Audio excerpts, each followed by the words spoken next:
This video is about the inverse sine function, part 1. This is in section 6.5. Okay, let's start by looking at the regular sine function. F of x equals the sine of x. Here's what its graph looks like that we're familiar with.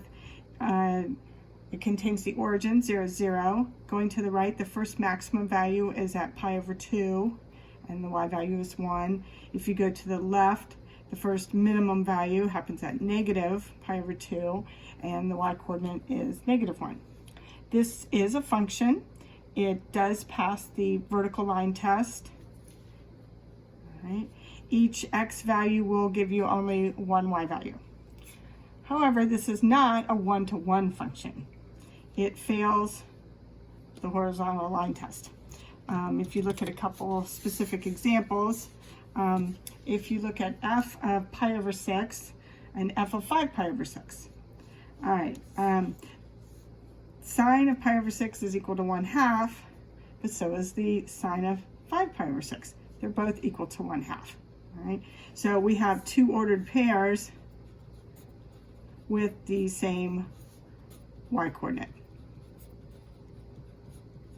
So that means that sine is not one-to-one. Right? And you can find these 2 points right on the graph.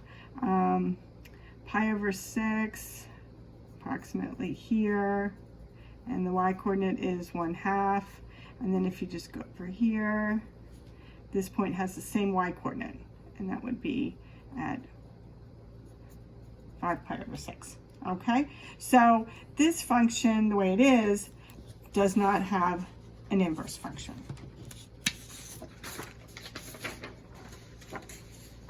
So the strategy is to restrict the domain of the function and create a function that has all the values of sine, but it's a one-to-one function. So here is one way to do it. You can restrict the domain and say x values, input values, can only be between negative pi over 2 and positive pi over 2.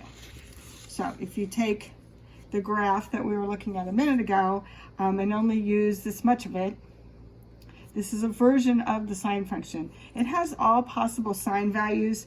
The lowest, smallest sine value is -1, and the highest point or the highest sine value is +1. So this will cover all of those values, right? But if we cut it off and only use from pi over 2, negative pi over 2 to positive pi over 2, then it will be a one-to-one function. So this graph only has a point at pi over 6. Pi over 6, 1/2. The other point we were looking at a minute ago, 5 pi over 6, 1/2, is not part of this function. 5 pi over 6 is not in the domain of this restricted version. Right? Now, if we talk about doing the inverse, that would be G inverse, or sine with the little -1. Remember, if you put the -1 as a superscript on a function, that means the inverse function. Now, if you do the inverse sine value of 1/2, then the answer will be pi over 6. Okay, the ordered pair gets reversed. Pi over 6 1/2 belongs to g of x, and 1/2 comma pi over 6 belongs to the inverse. Okay, now there is another notation besides the sine raised to the little power of -1 for inverse sine, and that is arc sine. So anytime you see arc sine, that little -1 is not supposed to be there. It'll just say arc sine. That also means the inverse sine. So the arc sine of 1/2 will equal pi over 6.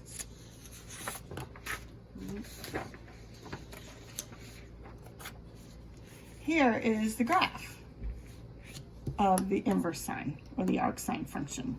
It looks very similar to that one I just showed you a minute ago of the sine with the restricted domain. Right? If you look at it carefully, you'll see it's not quite the same. Everything with x and y is reversed. This one goes from negative pi over 2 to positive pi over 2 on the x-axis, -1 to +1 on the y-axis. This one is the reverse of that. All right. And when you reverse the other points or x and y coordinates, it does give the graph a slightly different curvature. All right. So for the inverse sine function, the domain will be from -1 to 1, including -1 and 1, and the range will be from -π/2 to +π/2. Right? If you happen to be dealing with degrees, which sometimes we do, then the range will be from -90 degrees to +90 degrees.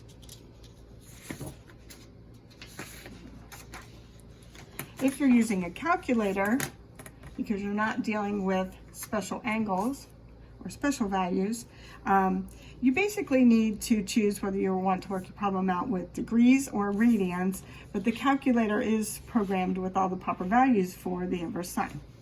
So if you need to do the inverse sine of 0.1,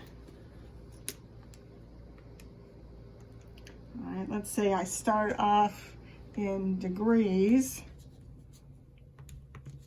All right, you just hit the second key before you hit sine.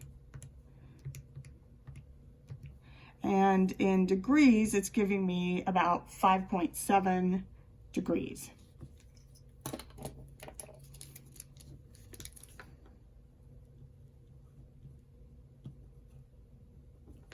I'll come back and work these in radians. If you want to do the arc sine of a number, it's really the same thing on the calculator.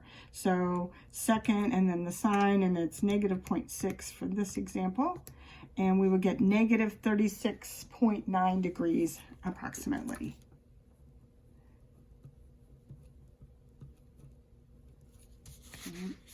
To do them in radians, you just need to change the mode of the calculator. And then I can do the problems again. Actually, I'll just hit clear so it's obvious. Okay, not the one I wanted. Inverse sine of 0.1. Okay, so in radians, 0.1000167, so approximately 0.1 radians.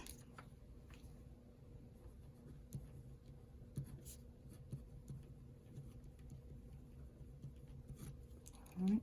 And then if I do the one with the -0.6, in radians, that's about -6.435, so I'll just say -0.6.